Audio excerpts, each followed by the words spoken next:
Back to another episode of Talking Through the Movies. I'm your host, Chris Fagan, and joining me, I'm going to put you on screen. Just go ahead, introduce yourself. What's going on, guys? It's Andre again. I'm back here to join Chris, and we're just going to talk about the latest and greatest in movie news.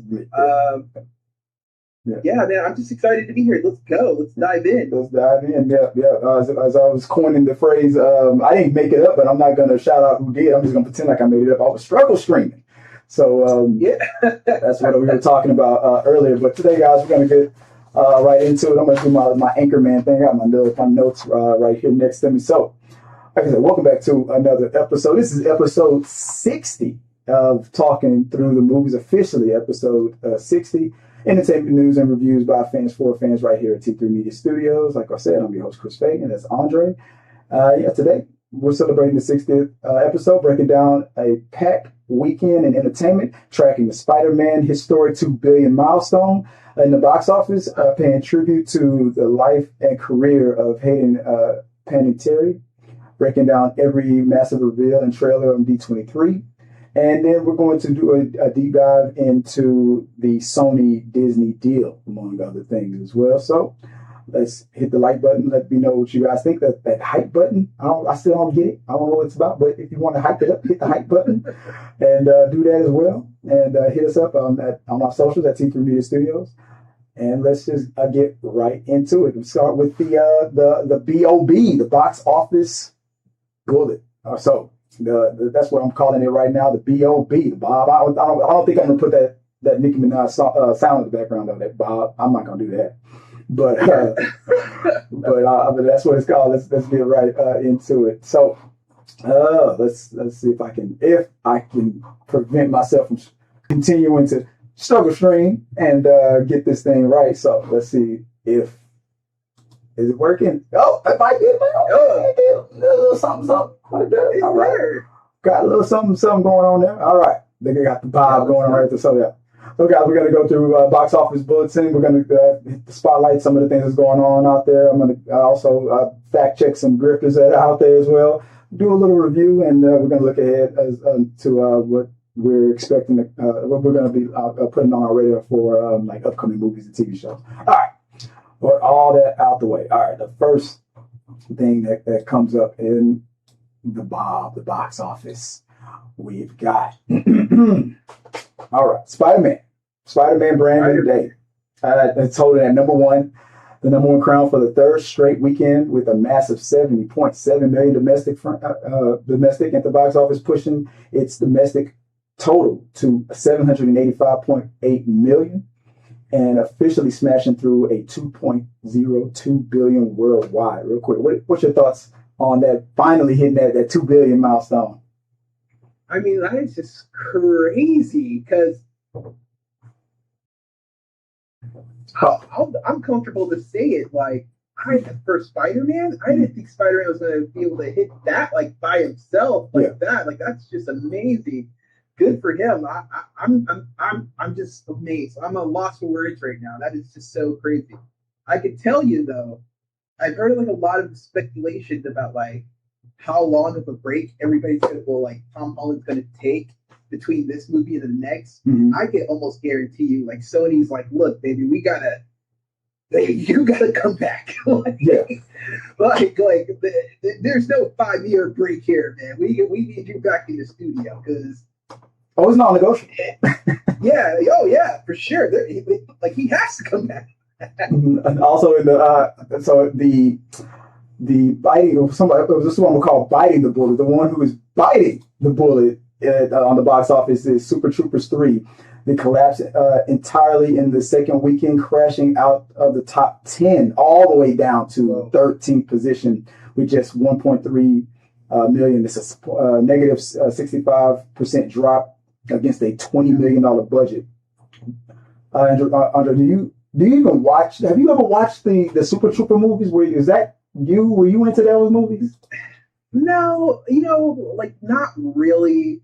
I think like they're part of that whole like Broken Lizards Club amalgamation of movies or something like that. it's not even that. I just think they wait too long to make their sequels. Like I think the same thing for Super Troopers 2 and now 3. Like there's like so many years between each sequel. It's like who's really remembering this? And especially since they were like a niche comedy film to begin with, you've got to really love. And there's no diss to anybody who does like the Monty Python type like British humor and comedy. Yeah. You got to be really into that to like really follow. I think like the Super Trooper crowd or whatever. But no, I was never. No, you're being nice. No, I'll diss them. Yeah, those movies are dumb. I don't like them. That's stupid. I never. The most I've ever seen. The most I've ever seen of these movies was the first trailer. Something about did this guy spin your burger or something like that. He jumps over the counter. That's the most I've ever seen. Yeah. I didn't even know there was a part 2. I was like 3. Where did that one come from? That first trailer turned me off so bad. I totally was blind to the second one. I didn't even know a third one was even in development. I've never been into, and like I said, no disrespect to because I think the filmmaker of it, person of color from I think a Canadian comedian who made it. I mean, get your bag. I'm proud that you get your money. And I'm sorry that it's not working out in the box office, but I can contribute to the fact that why it's not because I've just never been into it. It's not my thing. Agreed. Hey, you know what I'm saying? Like, hey, if a studio is going to give you money and you're able to like take care of your friends and take it, whether or not it's a failure is all up to like I guess opinion at this point. Yeah. You know what I mean? You're like, you thought, yeah. I mean, hey, you try. Hey. Yeah, you that's gave it a shot. 65% drop is better than what my movie did. I ain't did nothing. You still doing way better than me. I ain't know why they talk. I mean, who am I? You know what I mean? Yeah. Like Jacob Fatu said, yeah, I mean. Oh my gosh. But so the one dodging the bullet though, Christopher Nolan, The Odyssey held strong at the number 2 spot at the box office with $23.2 million. And let's see, that's a 26% drop, officially crossing the $504 million domestic. And we'll talk a bit more about that when we run down the whole box office. Okay. I have not seen The Odyssey yet. My wife will not go with me. She says it's too long. I got to go by myself to go see it. So what do you think? Have you already seen The Odyssey? I have seen The Odyssey. Like, hey, you know. I got Christopher Nolan right in front of you on the screen over here talking about thanks. Yeah. Listen. He can't knock them all out of the park. At some point in time, like, there's kind of like a stumble step. And here's my thing. I think we're past as a collective, as a culture, we're past the point of seeing like these like Victorian era and like these Roman era-esque films anymore. I don't think they hold the same weight they did previously. So I think like the fact that he's holding number 2 is based on the fact that he's like Christopher Nolan. It's not based on the content. That's a hot take. I mean, well, to be fair, you've seen it and I haven't, because I'm like, well, I can't take that position because I haven't seen it yet. But it's interesting because you have. When you see it, it's like you're like you sound like that meme. He can't keep getting away with this. No, I mean, it's not the worst film, but you know. It's a film. You know what? It's probably because the story probably speaks to multiple genres that grew up with this story. So It's like everybody, and then their grandfathers force their grandkids to go see it. Probably kind of a thing. And that's my reason why I think it's like it's falling, because like, listen, what is that? Okay, so like we had to read this in school, we had to discuss this in school, and it's just like that's where your hate's coming from, right? Yeah, it's like how many times you saying that Christopher Nolan triggered you? Oh hell no, because of English teacher Mr. Smith. Yeah, that's what. Yeah. I mean, like just at least make it interesting. Like Troy, as much as horrible as like some people would say that film is, the liberties they took at least made it interesting. And I think like Christopher Nolan's version, he was just like, you know what? The liberty I'm going to take is everybody's going to talk with their natural, like, American accents or whatever. Like, that's as much. Oh, wow. So it reminded you of the Leonardo DiCaprio Romeo and Juliet, where his modern version of... here's the thing. I will forever bang for freaking Baz Luhrmann's, like, Romeo and Juliet. Do you bite your thumb, Lisa? To this day, if my wife asks me a question, I don't want to answer. That is my go-to quote. Do you bite your thumb? I bite my thumb. A pox or a plague on both your houses, right? Bro, what a... That's the first... That film made me care about, like, Shakespeare. Nothing else did. It was that film. Oh, dude, I'll tell you what. It was... HBO did a cartoon, an animated series of Shakespeare hosted by Robin Williams, and that's what got me into Shakespeare. Robin Williams was hosting it, and watching those cartoons, play those books out, got me into Shakespeare. And then Gargoyles solidified. It was crazy. Okay. Yeah.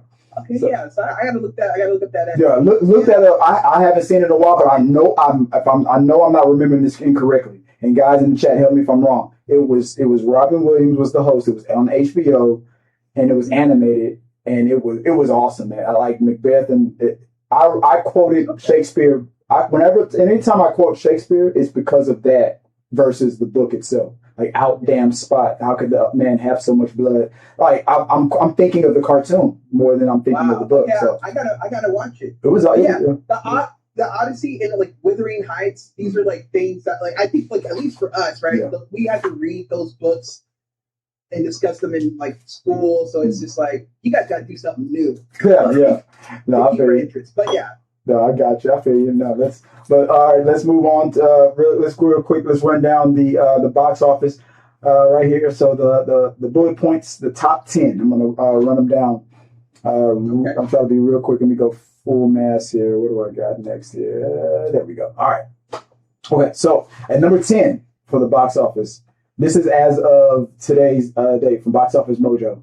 We have at number 10. Vishwanath and Son. This is from Shaloka Films, if I'm saying that right. Exceeding expectations.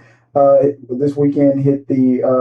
This weekend it made 1.6 million, 60 million, 1.63 million dollars at the box office, totaling 1.63 million on a budget of 8 million, and it is. This is a quick take. Strong special. I'm sorry. Let me make sure my glasses work. Strong specialty per theater showings across only 350 screens, exceeding expectations for an indie overseas drama. I don't know anything about this this movie, but I think it's a Bollywood movie, but it seems to be doing well. At number 9, One Night Only from Universal is flopping. It over the weekend it only made $2 million. That's a dip of 63%. Make at a total of $9 million on its second weekend. It's with a $30 million budget. That's a steep second week stumble across 3,000 theaters. Leaves this mid-budget comedy far behind pace to break even theatrically. I blame marketing for that one. Oh yeah, definitely. Toy Story 5 from Disney Pixar exceeding expectation, making another $2.42 million, only a 45% drop, totaling $475 million domestically, $1.1 billion globally on a budget of $200 million.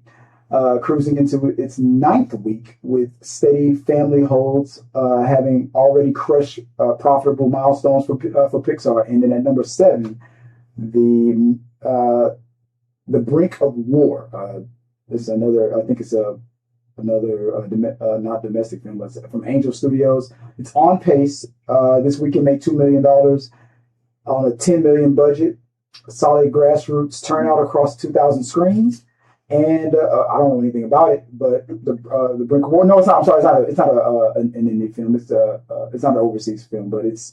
Oh, it's not. Okay. It is an independent film, but it's on pace to make a little bit of a profit. And let's see, real quick at number 6, the musical. I know nothing about this, but the 6th. I actually went and saw that. You saw it?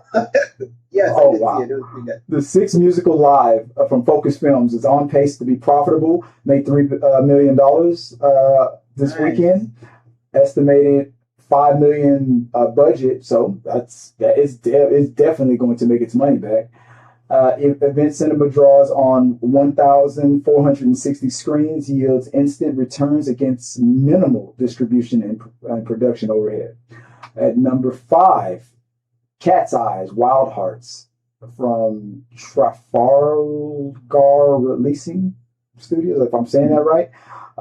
Made $3.9 million over the weekend on a $4 million budget. Pretty cool. High screen average of 5,450 screens, and driven by passionate global pop fan turnout. Cat's Eyes. That's I've never heard of it. Paw Patrol, the Dino movie from Paramount, is on pace. It's made $20.25 million over the weekend on a $35 million budget.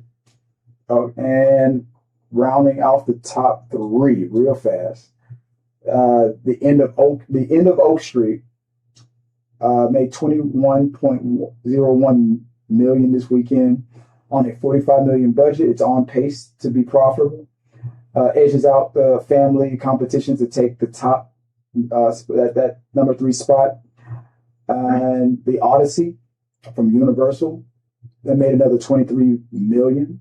Total of 504 domestic, 1.2 billion worldwide on a 250 million budget. And then Spider-Man is at number 1 again with $70 million over the weekend, over 785.8 domestic, 2 billion globally.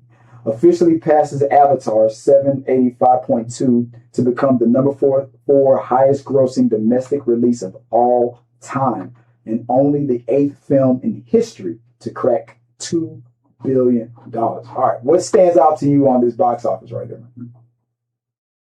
I mean, End of Oak Street is that's pretty amazing to me. Real quick, did you know that End of Oak Street is supposedly in the Cloverfield universe? Well, okay, so yeah, that was going to be my next thing I was going to say. I was like, I heard that was the link, and so I was like, oh, I guess I'm going to go see this. So that's pretty cool that they did that, and that really means there's going to continue to be more,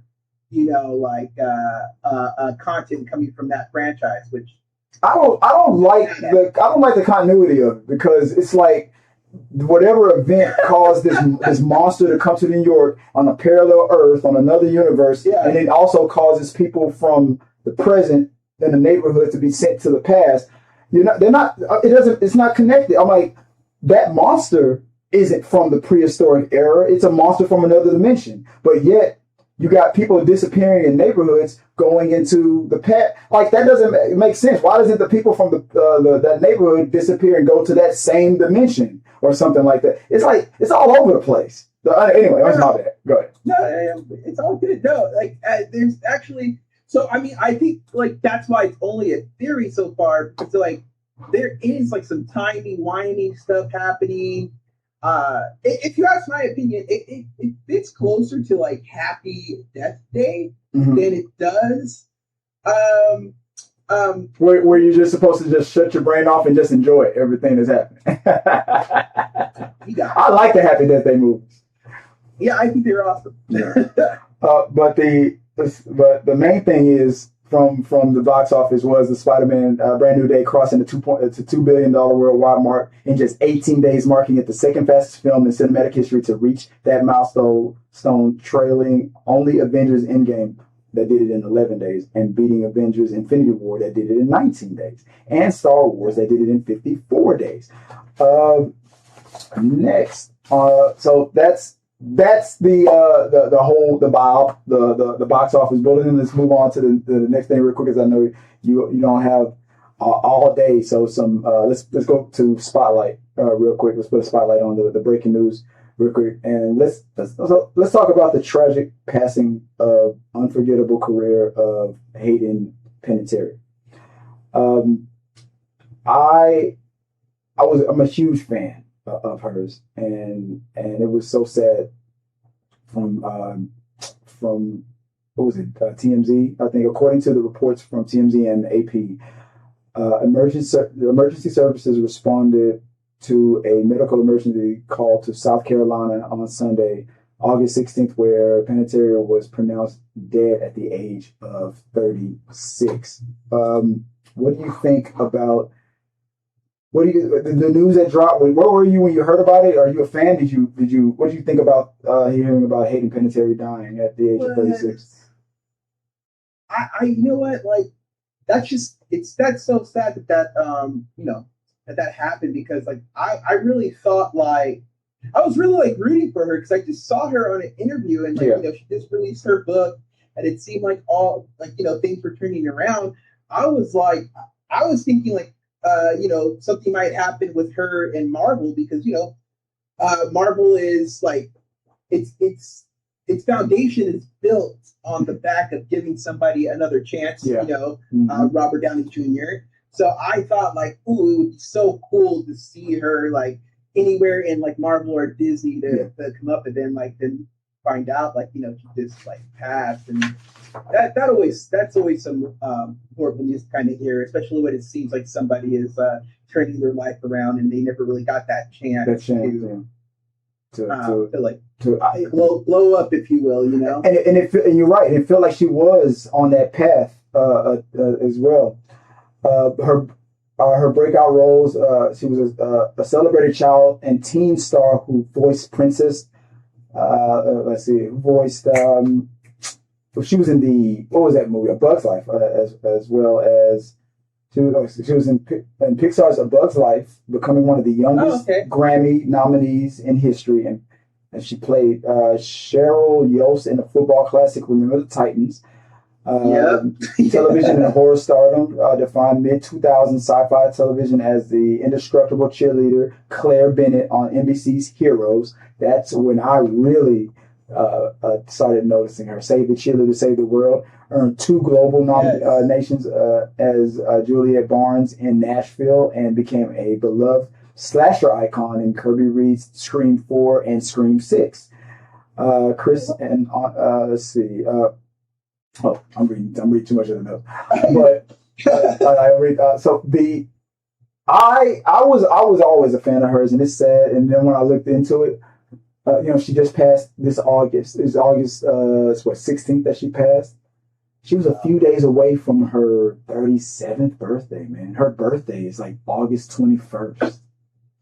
Wow, that's crazy. Like, that's just horrible. Like, how much life she didn't live too much for life, man. And you just wish that, like, things were different for people. Even though you don't know them, but you watch them grow up in front of your eyes. Yeah, you root for people. Like, yeah. Real quick, I know you said if I remember correctly, you said in the next 3 minutes, right? You gotta get out. Yeah. So I won't. I think we can't. I always got to remember that you're 2 hours ahead of me. Yeah. But like, I don't know what the rest of your day looks like, but I can definitely, if you give me 4 hours, I can make the time to hop back on and we can finish. Oh yeah, no, well, see, we're live. I gotta finish this show out. So no, if you have to dip, if you want to, it's up to you. We got 2 minutes left, so we can knock out the next segment real quick, and I can finish off the rest of the show myself. Okay, let's dip into this. Let's knock it out. So real quick, the last but not least, while we still have Andre here, is everything that happened in D23. So let's highlight everything that went on in D23. So one of the first things that happened was the Doomsday teaser trailer. I watched it, and it reveals Robert Downey Jr. As Dr. Doom. What did you think, real quick? What did you think about that reveal, that trailer?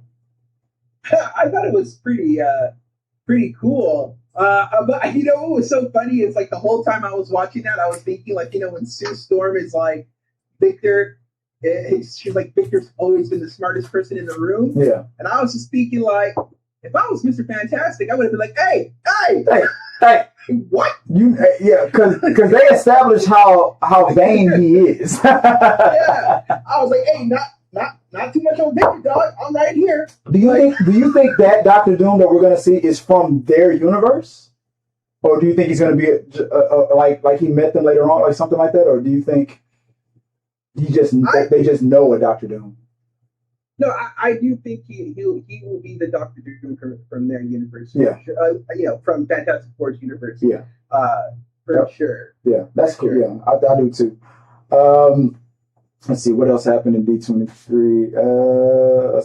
Real quick, I know you got to go right now, but the other thing that happened was the announcement of the Fantastic Four cast. Or the X-Men, right? Yeah, I'm sorry, the Fantastic Four. I'm sorry, I mean X-Men. Yeah, the X-Men cast officially announced. We have Adam Driver as Mr. Sinister, alongside with Indy Navarrete as Rogue, Amara Boyd as Storm, and we got Storm announced. We got Cyclops announced. Professor Xavier, Adam Driver as Mr. Sinister. Real quick before you go, this announcement that happened. What did you think about this? Oh man.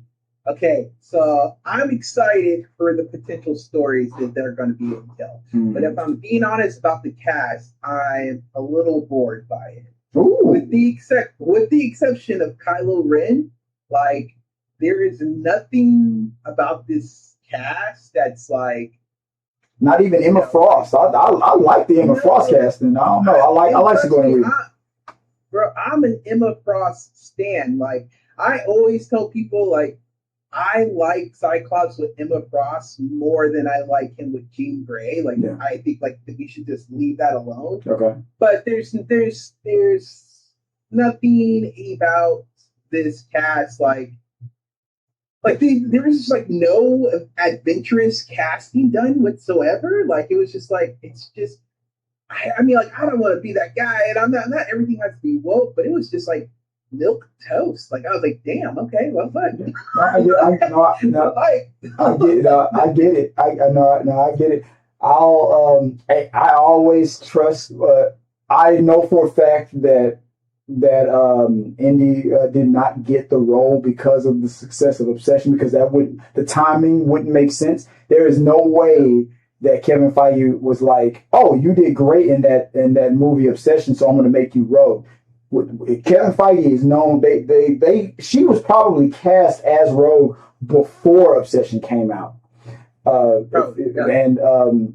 that means she has been crushing it. So that's the thing that I'm excited about.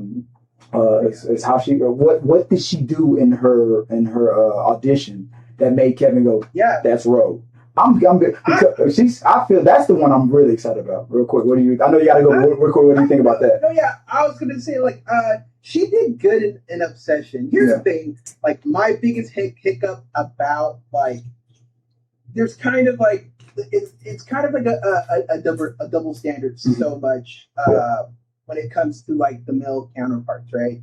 I'm quite sure everybody, like even people who see like Channing Tatum as Gambit, they're always like, oh man, they had to do a lot of work to get him in that suit because he's a thick Gambit, right? I'm gonna call him that from now on, thick Gambit. Yeah. Yeah, but like there's like this weird expectation that everybody has for like the men who play superheroes, like they gain all this muscle. Yeah. But with India, right? Like she's Rogue. Like if we're being like realistic, bro, there's nothing about like physically about India that says Rogue. You know what I'm saying? And I'm not advocating for her to go get a BBL, but I'm just like, can we start casting actors who look like? Because I don't want my Rogue to look like. I don't want to go watch. It's kind of my issue with the Euphoria series, right? I don't want to go watch teenagers and like it's just weird. Yeah. No, first X-Men film kind of like got it. You know what I mean? They were older. Yeah. I want to. But you weren't feeling first class. I don't. Yeah, I don't want first class stuff all over again. That's not. I'm not into it. Yeah, no, I get you. Now we got, so I'm gonna leave it. I'm gonna leave it there. I'll continue on with the spotlight. So I know you gotta go. Appreciate you for helping out for this first half of talking through the movies. Thank you, bro.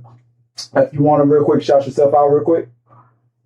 Hey guys, yeah, go ahead, go follow me over at TikTok at Cinema Expects, and over here on YouTube at Nerd Cult, and I'll be seeing you guys soon. All right, bro. Appreciate you, man. See you next time. I'm sorry we wasn't able to have more time. All right, so guys, let me finish off the show real quick. So, moving on. Like I said, I'm excited to see Indy in play a role, because with the timing of it, there is no way that Kevin Feige cast her as Rogue based on the success of Obsession. He makes these choices way longer in advance, way before we know it. I know that was the case. Maybe Obsession probably dropped in a day or two later. Or maybe the Blood, whatever. But I don't think the majority of, I don't think the obsession happened before she was picked. I think she was picked before we were obsessed with Obsession, if that makes sense. So I'm excited about that pick more than everything. I'm happy to see that Adam Driver in there. The rumors were that he was going to be Magneto, and then no, he's Mr. Sinister. So I'm looking forward to that. Let me know what you guys think. What do you think about the cast? Real quick before in fact, Storm. I'm really Kevin. There's one thing. Say what you want to say about Marvel, but Kevin is really good at casting. So, somebody pointed out this is the first time we finally don't get a biracial Storm. We got a blackity black Storm. So that's cool. So we got I'm excited about that. I think that Kevin Feige will have some justice for Cyclops. I think he's going to make sure that Cyclops is handled with respect and is done right. Let me know what you guys think. Comment below, and let's, as I always say, let's keep talking. Moving on to the next thing that happened at D23. What was the next announcement? There was Ryan Gosling. He came out with his Starfighter. I have not. If that trailer has been released, I have not seen it, but that was one of the highlights. And he just crushed San Diego Comic-Con, coming out as Ghost Rider. So people were excited to see some footage for Starfighter. There was a first look that happened with Starfighter. I have not seen it yet, so I can't really comment on it. I don't know. I'm waiting for an official trailer before I'll react to that before I really discuss it.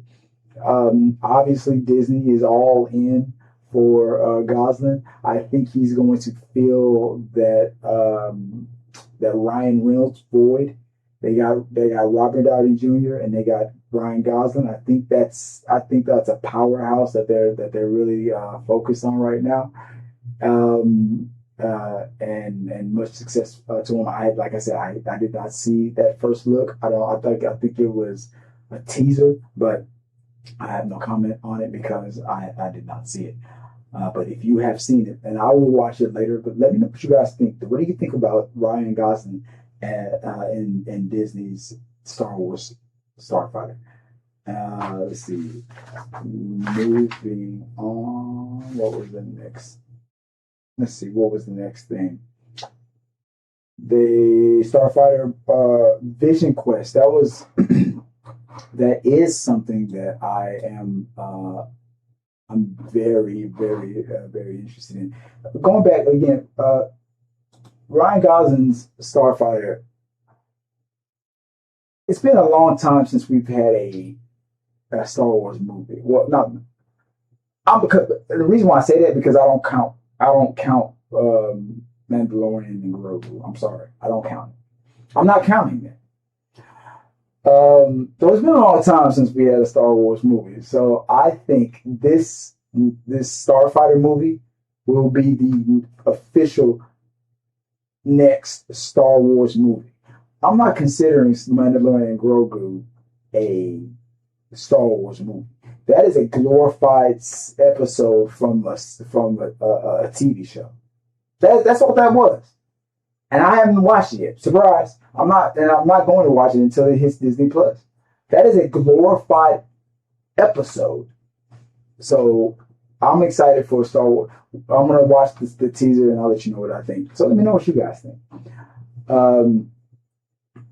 After that, I heard that Vision Quest was teased and put out there. Marvel's Vision Quest, the first look trailer featured James Spader's Ultron appearing in human form. That is something I'm super interested in. James Spader is an awesome actor. I love him, man. I loved him as Ultron. Just like Wanda going through what she went through when she created that spell over that town, and now we're doing a deep dive into Vision. I guess in the cyber world, and we're going to see Ultron and all this stuff. So, and I think this is going to lead into Ultron coming back. So yeah, he's probably going to be like, what's the name from Scream? I always come back. So I can't wait to see that. So yeah, let me know what you guys think. We got Vision Quest. I haven't watched it, but I'll go online and watch it real soon. What do you guys think about Vision Quest? Did you see the teaser? What do you think about Spader coming back as Ultron? What do you think about him being in human form and the whole psychosis within the cyberspace of Vision? I'm interested in your guys' your opinion on that. But after that, moving on to the next topic on the slate for Spotlight. Let's see. Well, something I want to introduce into Spotlight is something I call I'm at the midway point. This is like halftime. I want you to know that Talking Through the Movies is brought to you by Scrub Hats and More by Joy. If you're a nurse or in the medical field, Scrub Hats and More by Joy.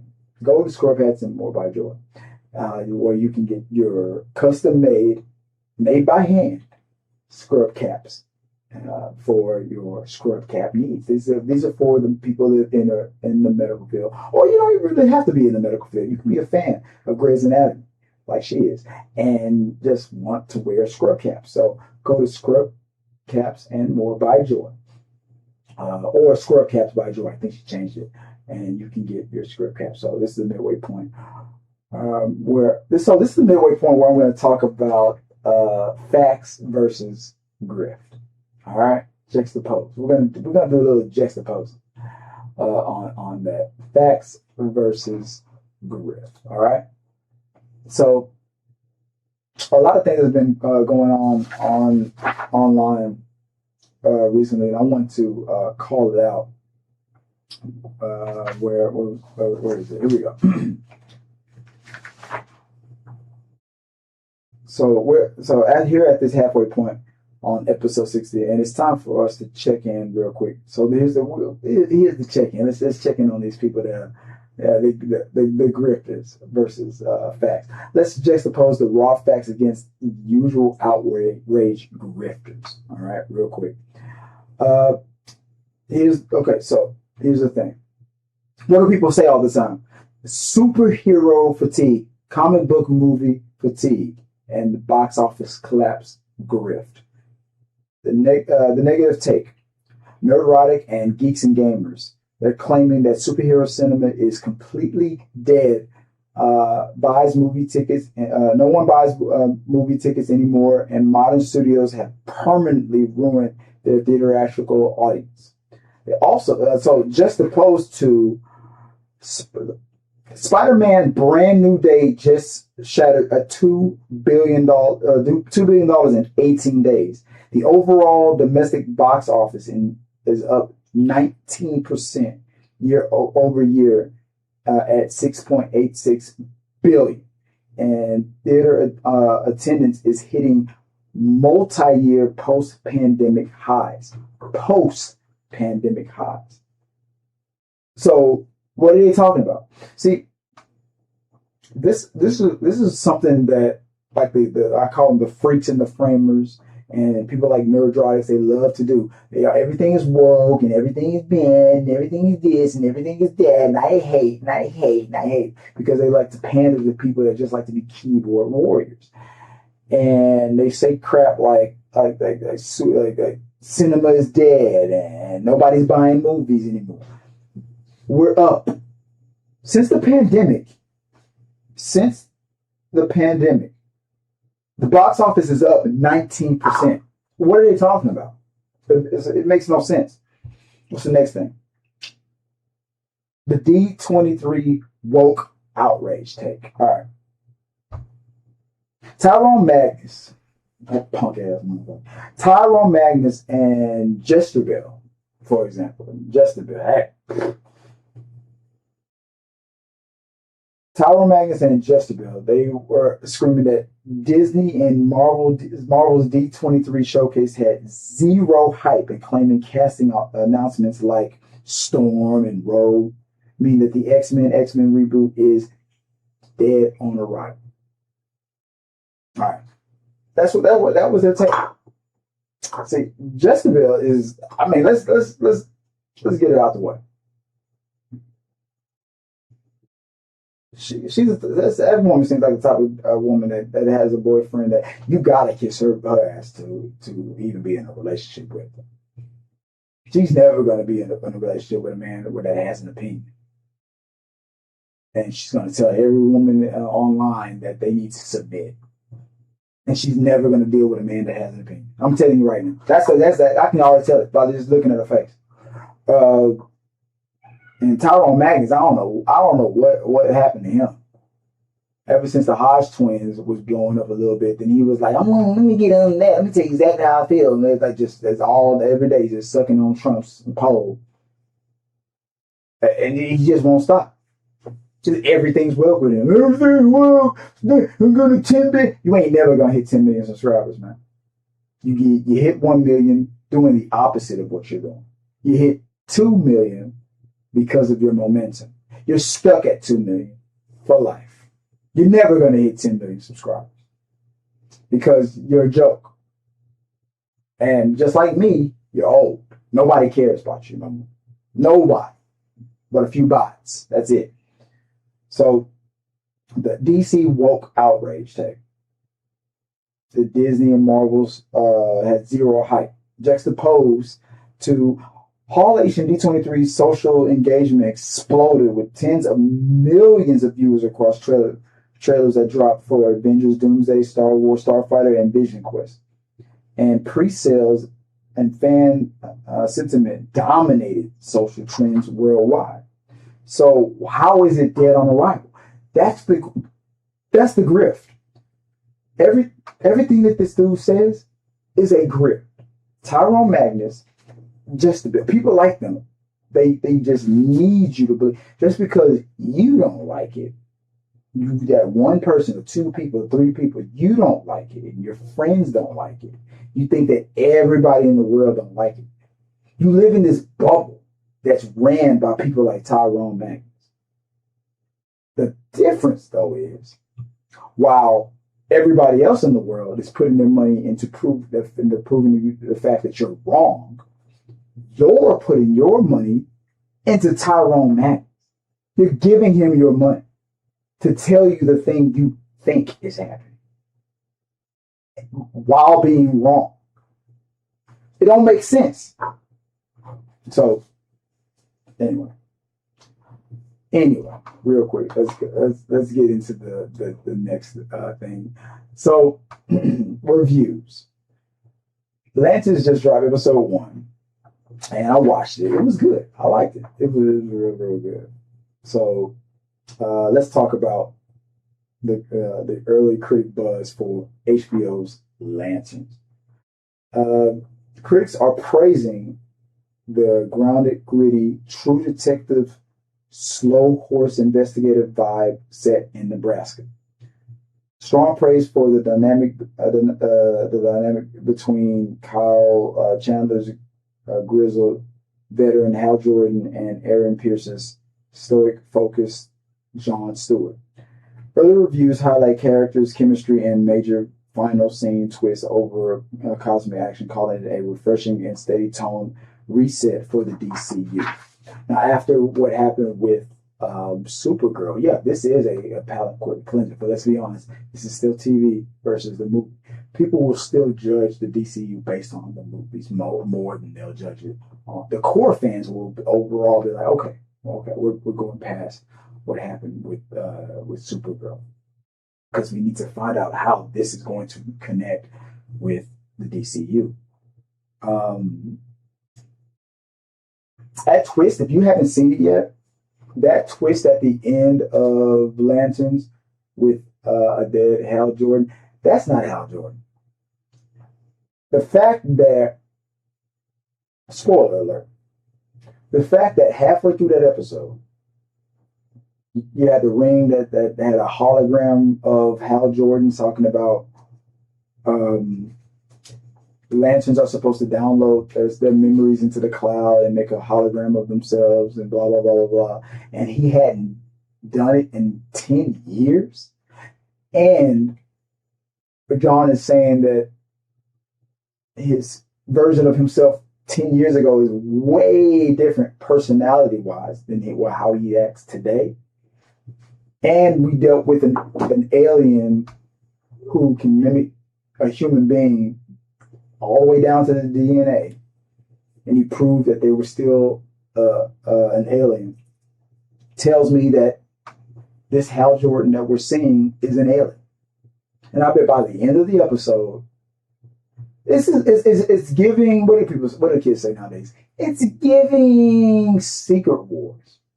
It's giving Secret Wars, where Hal Jordan is probably like trapped in some spot being held captive, and he's been in ice for the past 10 years. That's what it's giving. So I'm thinking that's exactly how it's gonna. I'm thinking that's how the whole thing is going to end. But let me know what you guys think. I loved it though. I liked the episode. It did feel have a true detective. It was very, very, very adult versus what we're getting on screen. So I like the fact that we get the rated R versions of these DC characters versus what we get on the screen. And but that's a fun time. So are you loving the DCU's Lantern?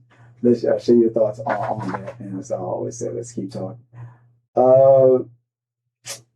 Let's see. So besides after that, that's my review on the Lanterns. What am I looking ahead to? I just started Reacher season 4. I heard that it didn't premiere as well as the last ones. But I enjoy Reacher no matter what. I enjoy that actor no matter what. The Prime Video's action heavyweight returns as with Alan Richardson. I love him as an actor, so I'm looking forward to it. I haven't finished episode 1 of season 4, but I'm getting into it. I'm looking forward to Insidious Out of the Further. I'm kind of over that franchise, but I'm still gonna watch. I don't know why. The next terrifying chapter in the Blumhouse horror franchise.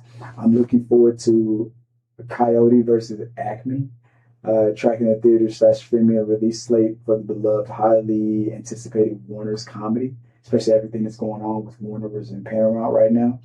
Practical Magic 2. I'm gonna have to rewatch Practical Magic. I haven't seen it since the 90s, man.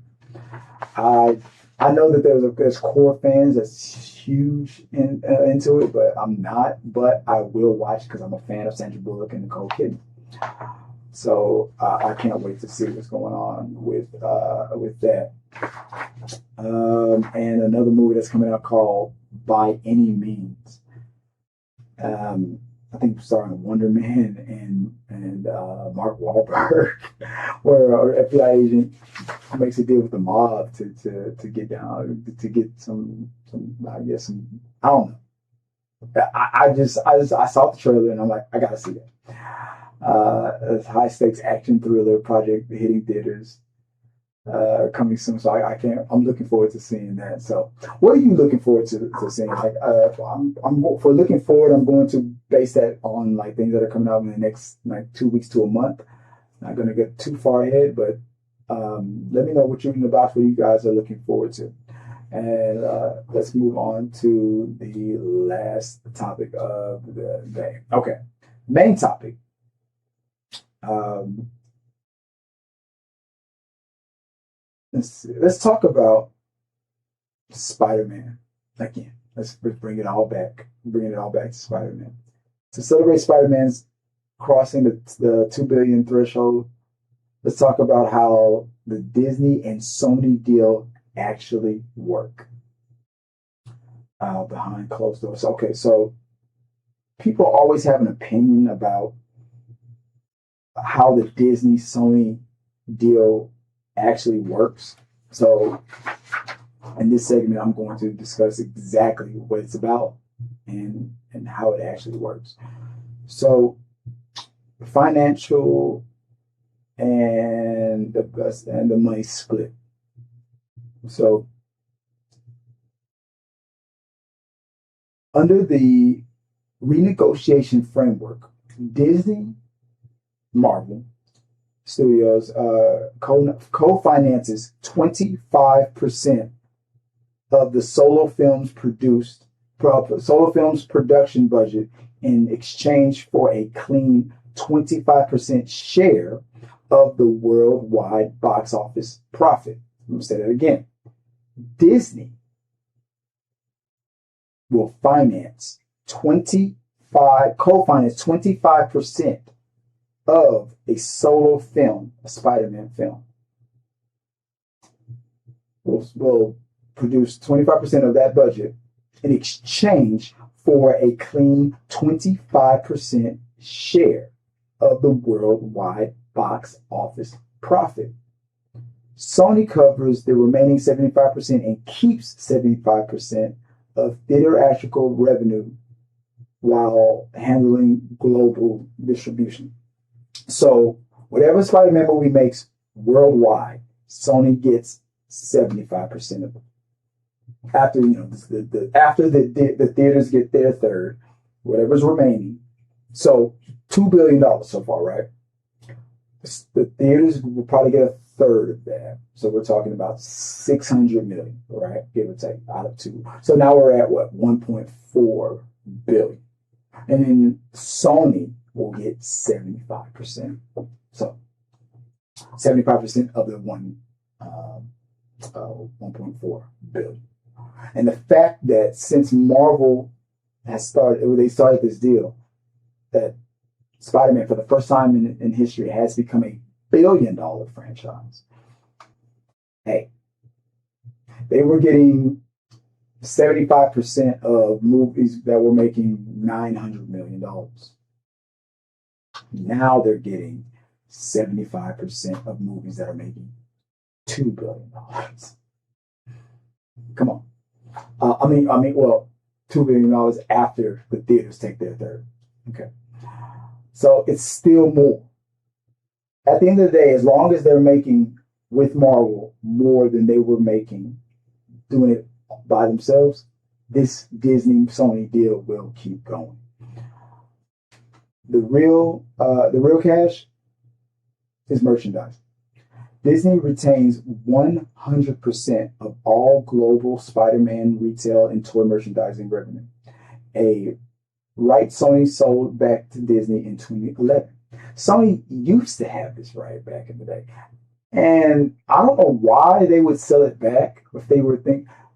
I guess that was maybe after the spectacular, the Amazing Spider-Man, I guess they were just like, and the Sony leaks, I guess they were really thinking, damn, we need help. Just like Marvel needed help back in the 90s when they were selling the rights to their properties and put them in this situation. But to me, it's crazy that Sony would sell the toys rights back.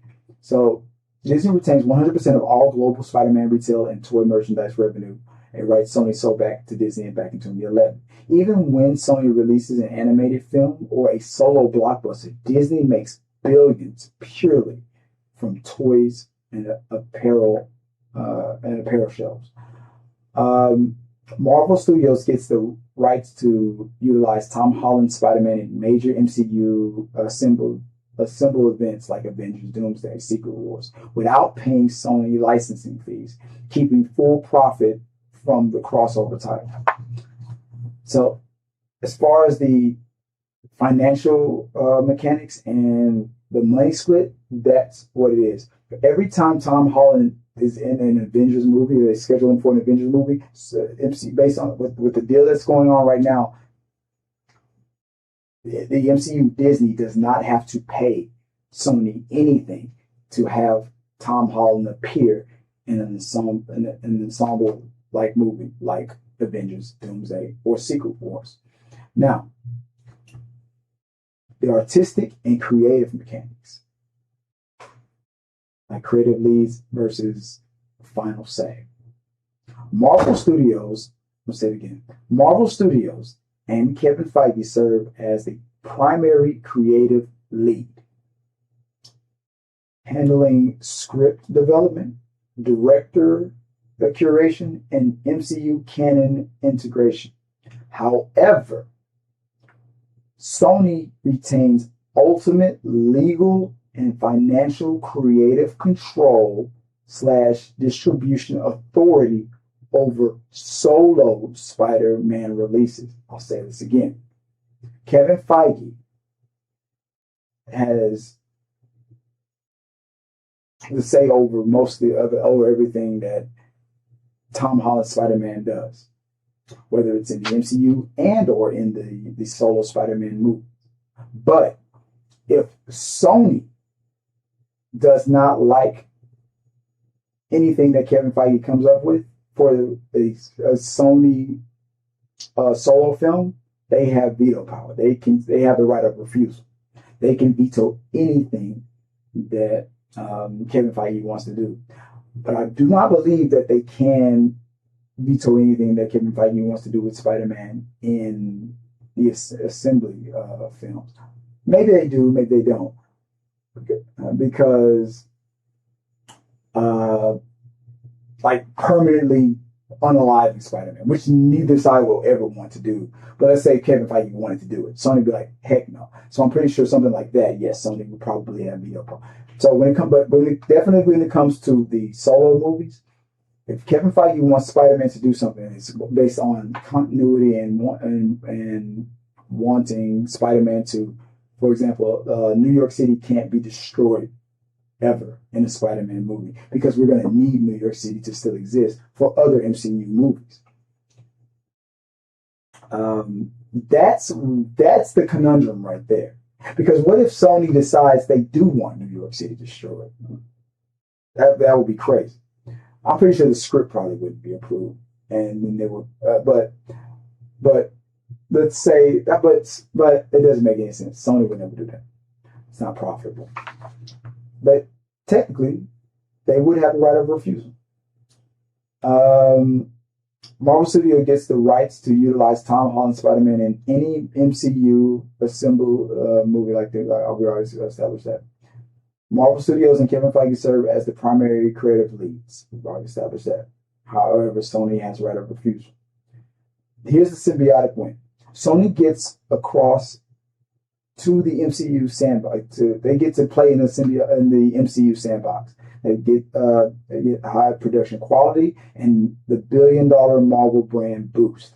Marvel gets to keep comic book history, most recognizable, profitable heroes, and at the center of their cinematic universe.